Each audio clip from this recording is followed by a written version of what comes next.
Today on Made in Virginia, we're headed to the Northern Neck and into the Chesapeake Bay to crack open some of Virginia's farm-raised oysters. We'll visit the Little Wicomico Oyster Company to see how Virginia's world-famous oysters are farmed and harvested. Then to High Pressure Processing of Virginia, or HPP, to see their high-tech method of processing the Shuckless Oyster. All next on Made in Virginia. Production funding for Made in Virginia is made possible in part by the Virginia Foundation for Public Media, supporting public media initiatives throughout Virginia, and by at Atlantic Union Bank, we believe that Made in Virginia means something special, something unique. After all, Virginia is where tradition meets technology, where hard work combines with innovation, where artisans, entrepreneurs, small businesses, and corporations take business to the next level. We're there every step of the way as champions of Virginia businesses and as a proud supporter of Made in Virginia and Virginia Public Broadcasting.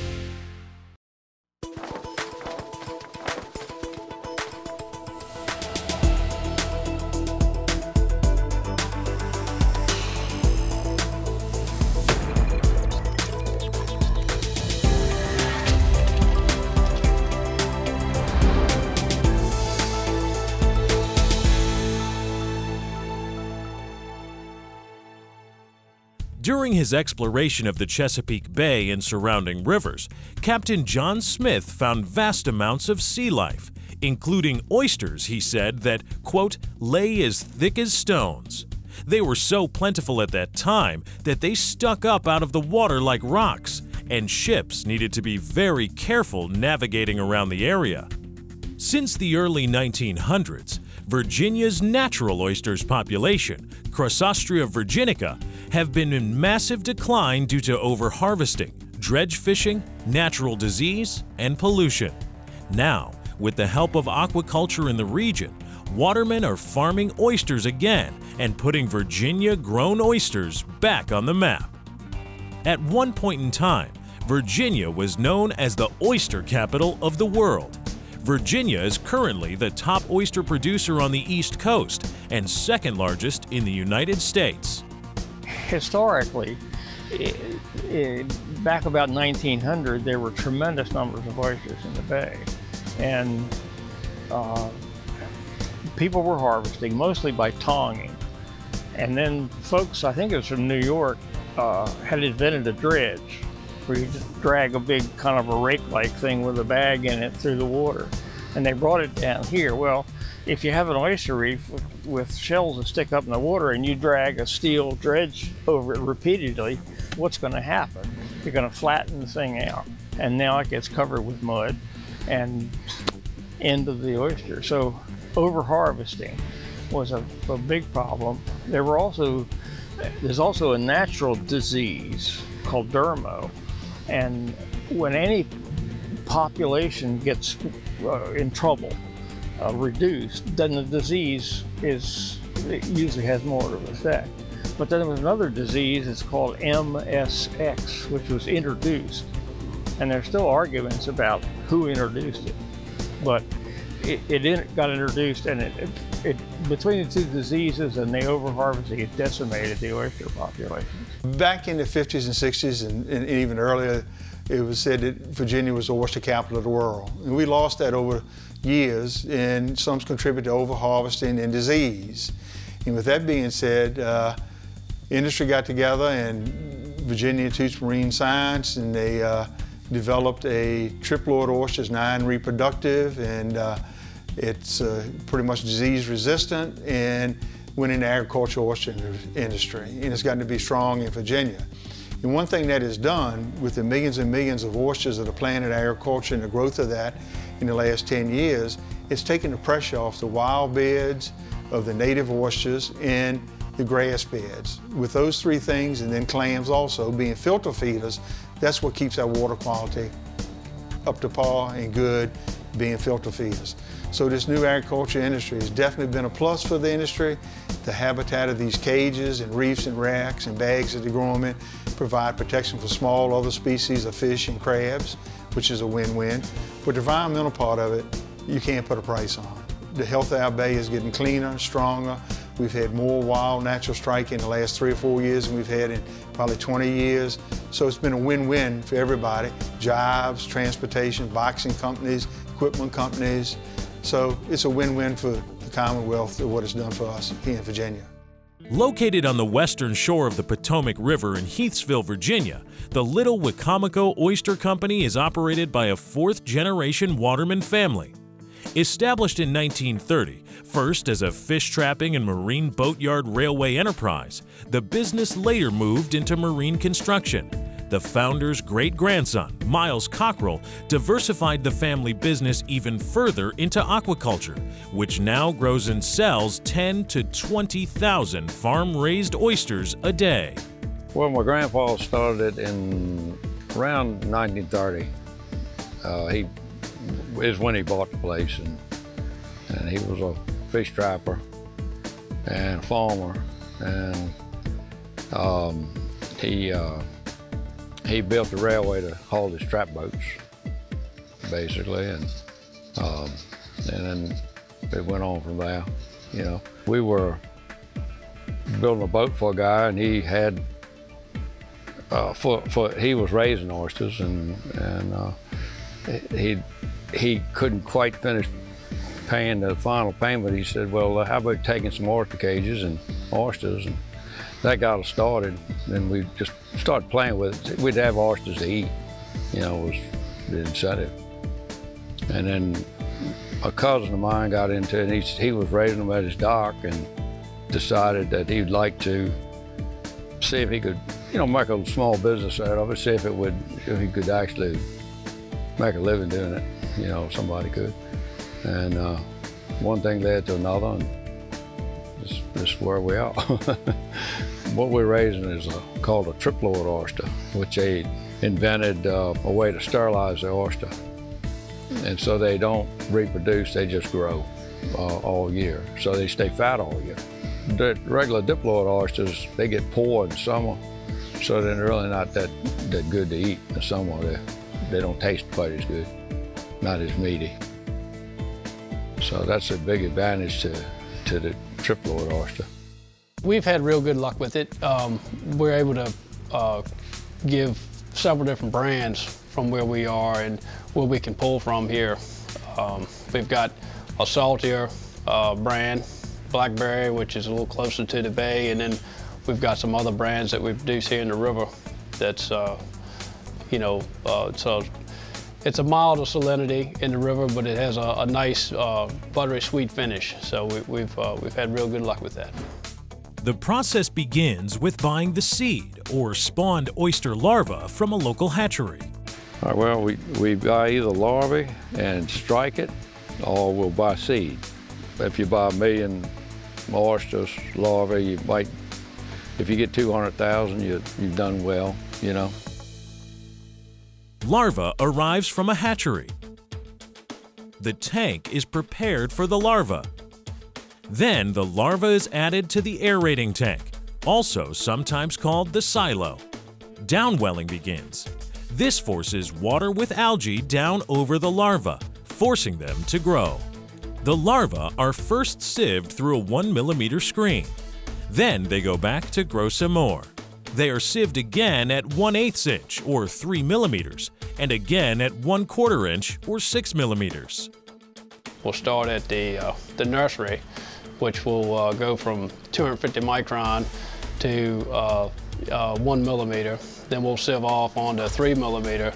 Then we go to 6, and then after 6 we start to grade on 10, and at that point they go in a bag, usually around 10 millimeter. Then we grow from the bag, you know, a couple different bags. We'll size them every 30 days until they go into the half. Then once they're in the half, we go another 30 days in that. Then they'll come out of that and go into 3/4. And then we try to get to that within a couple months.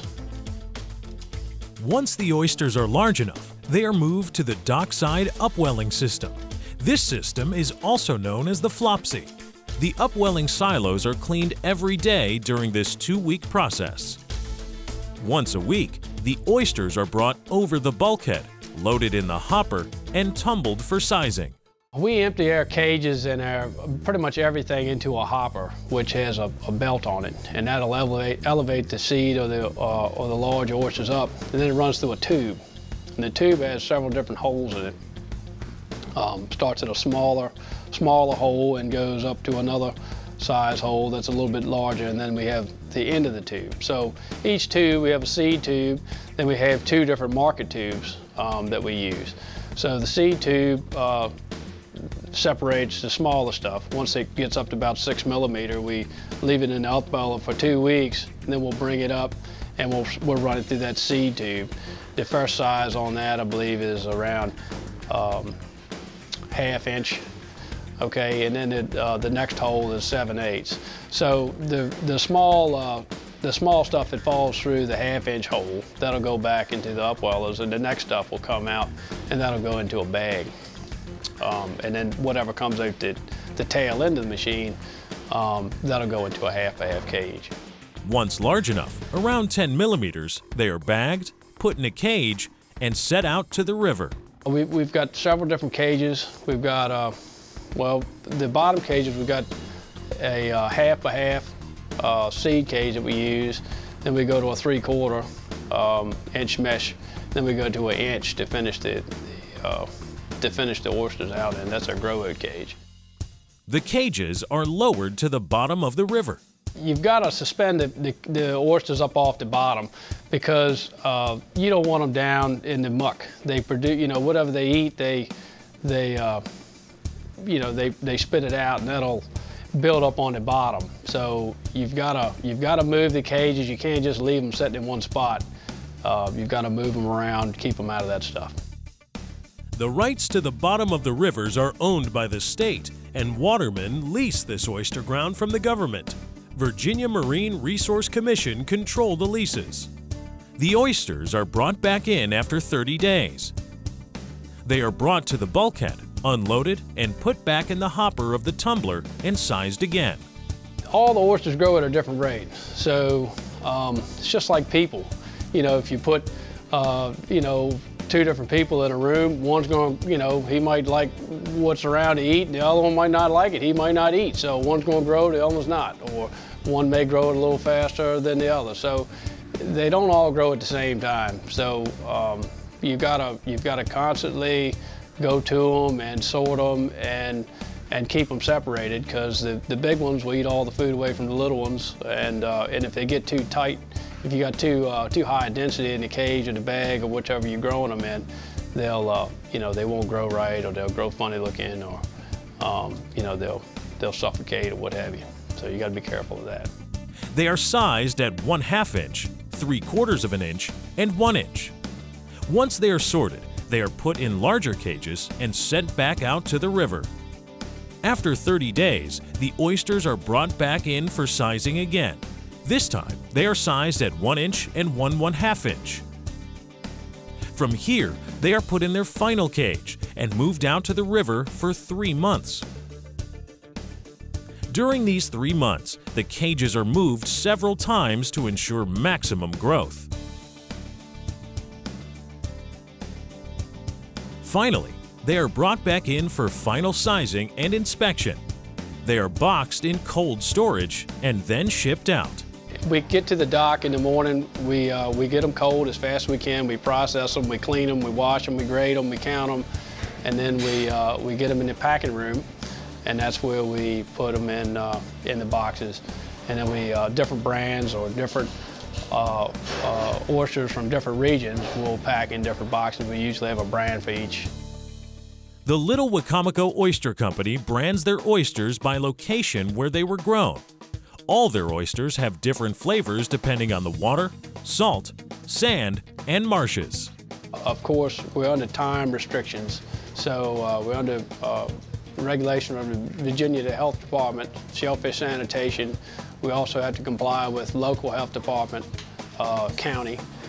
We also have to comply with FDA. When you pull the tag up on our oysters and you eat them in a restaurant, and you ask the chef for the tag, you call me and say, Miles, I've got a tag here of your blackberry oysters that you harvested on the 12th of October. I can tell you, I can look back in my records, I can tell you where they were harvested, what time they came out of the water, what time they went into the cooler, when they reached 50 degrees, what time they were reached 40 degrees, when they were put in the box, when they were put on the truck. I can tell you when they were transferred. I can tell you when the man got them that sold them to you. And that's pretty good. We can track our product right on down. If there is a problem with the temperature, you know, if there was a break in the cold chain, we can identify where it was. The oyster industry in Virginia has many environmental benefits, including the fact that a single oyster can filter up to 50 gallons of water per day. Oysters are also great for the Virginia economy, with Virginia farmers selling 389 million oysters last year across the country and around the world. We sell a lot mostly to distributors, but they go all over the world. We sell to we export some to Canada. We're talking to China. We don't send any to China yet, but we send them to all up and down the East Coast, from Florida right on up to New York. We send them to out in the Midwest. We send some to San Francisco, send some to Vegas. So they go all over. Some harvested oysters move on to a processing facility. High-pressure processing of Virginia is just down the river in Topping, Virginia. HPP has developed a no-shuck oyster process.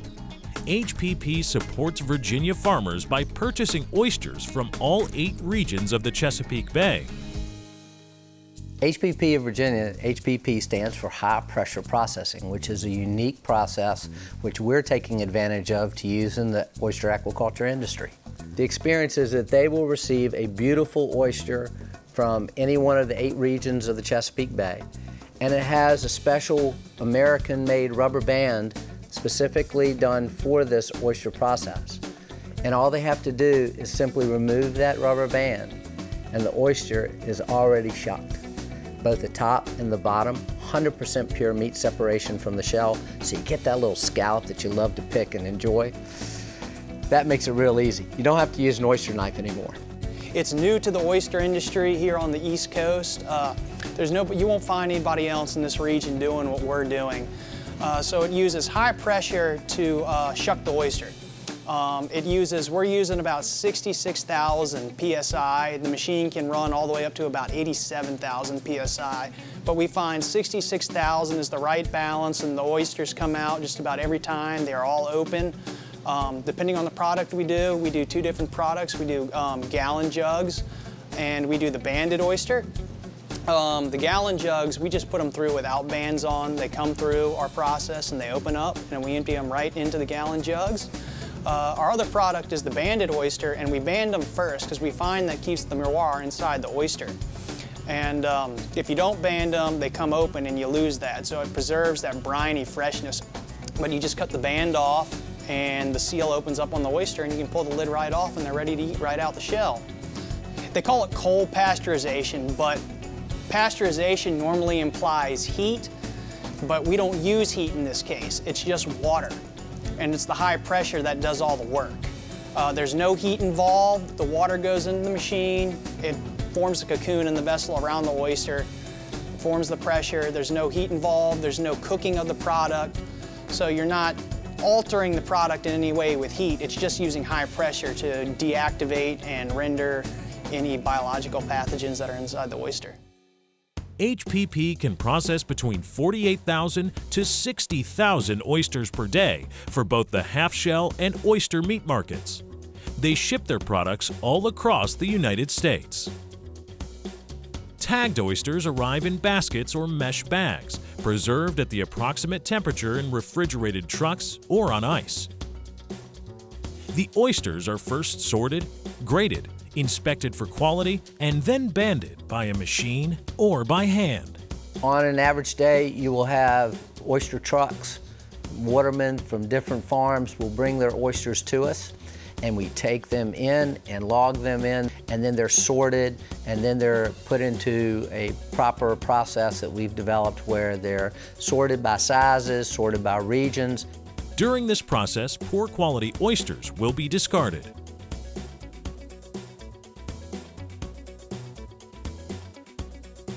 Next, the banded oysters are then placed in HPP vessels and travel by a covered conveyor belt to the main HPP processing facility. Then the baskets are placed, 2 at a time, in the high-pressure processing machine. They're then placed into the machine, which we have the recipe of 3 ingredients: time, temperature, and pressure. The time is the holding time of once the machine reaches a certain pressure, we will hold it at that pressure. The temperature is simply the temperature that we will keep those oysters inside of the machine while it's being processed. The pressure is what's amazing.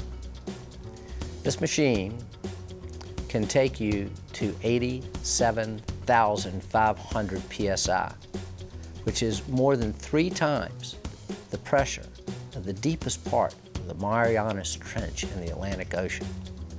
So it is a very, very technical process, and it's a very expensive piece of equipment, but one that we need for the industry. It can shuck 600 oysters every cycle, which will last about 3.65 minutes. This process releases the abductor muscle from the shell with 66,000 psi. With this process, there is no shucking needed, and the oysters are very easy to enjoy. After the HPP, the oysters are inspected for quality again. The oysters are packaged in boxes, mesh bags, or containers and labeled. The meat market oysters are opened and emptied into plastic containers or glass jars. Then they are moved to a walk-in cooler for final storage before shipping out. We encourage our consumers just to enjoy it. With logistics today, you can have fresh oysters so easy, so fast around the nation. We actually ship all over the United States, whether it be Oysters for Life or with the no-shuck oyster. So our consumers can enjoy them fresh, easy, and all the time. On top of providing high-quality oysters, HPP promotes sustainable aquaculture. They retain all their unused oyster shells to put back in the water and promote restoration of the Chesapeake Bay and surrounding waterways.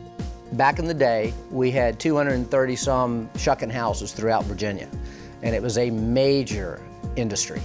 And it provided a lot of jobs for the waterfront communities and for families here along the Chesapeake Bay. And then, of course, through this precipitous decline in the implosion of the bay back in the 60s, 70s, and 80s, that diminished to where you just had a handful. And today, nobody wants to be a shucker as a full-time job. But yet, if we're going to accelerate the aquaculture industry, we're going to need to actually be able to shuck oysters so that when we send the meat out, we can retain the shell and use the shell for both commodity and for restoration purposes. So there was a challenge. How do we solve this problem? How do we solve the problem of an important part of the process of being able to get the oysters to market, understanding that we needed to be able to retain the shell? And we have organizations like the Oyster Recovery Partnership, Chesapeake Bay Foundation, some wonderful independent people that River Keepers, Lynn Haven Now, all these wonderful organizations that are doing their part, and collectively it's making a wonderful difference. Each year, Virginia continues to grow its aquaculture business. The recovery of the oysters on the eastern shore is one part of supporting our economy and the overall health of the Chesapeake Bay. With this growth, Virginia is one step closer to being the oyster capital of the world once again. In 2017, the figures, the farm gate, which means at the dock, the growers sold for $15.9 million. And they sold 389 million oysters, single cultured oysters, 389 million oysters. And in 2017, those same ones that sold those, they planted 111 million oysters for future growth. And that's huge by itself. So they're taking pressure off of the native oysters. We're getting a better set and spawn and reproduction and growth of those oysters. So it's a win-win. get more grass beds back, and all these reefs, all these oysters, cage backs, racks, bags, and floats create habitat for our small fish and small crabs, so it's a win-win for the industry and environment. Our Virginia oysters are great to eat. They're available year-round. Look for them in the local restaurants, raw bars, look for them in the retail stores, and just continue to eat and enjoy them. The more we plant, the more oysters we have, it contributes to a healthier bay environment for people who want to enjoy the water for fishing, recreational sports in it. And as we have a healthier bay, it's going to be better for everybody. And what this does for the economy, from boxing companies, refrigeration companies, trucking companies, the gear companies, boat manufacturers, motors, it's a win-win for the economy here in Virginia. Just not the guy that's growing them. You have to look at the whole chain of that and what it does for jobs and the economy in the Commonwealth. Production funding for Made in Virginia is made possible in part by the Virginia Foundation for Public Media, supporting public media initiatives throughout Virginia, and by at Atlantic Union Bank, we believe that Made in Virginia means something special, something unique. After all, Virginia is where tradition meets technology, where hard work combines with innovation, where artisans, entrepreneurs, small businesses, and corporations take business to the next level. We're there every step of the way as champions of Virginia businesses and as a proud supporter of Made in Virginia and Virginia Public Broadcasting.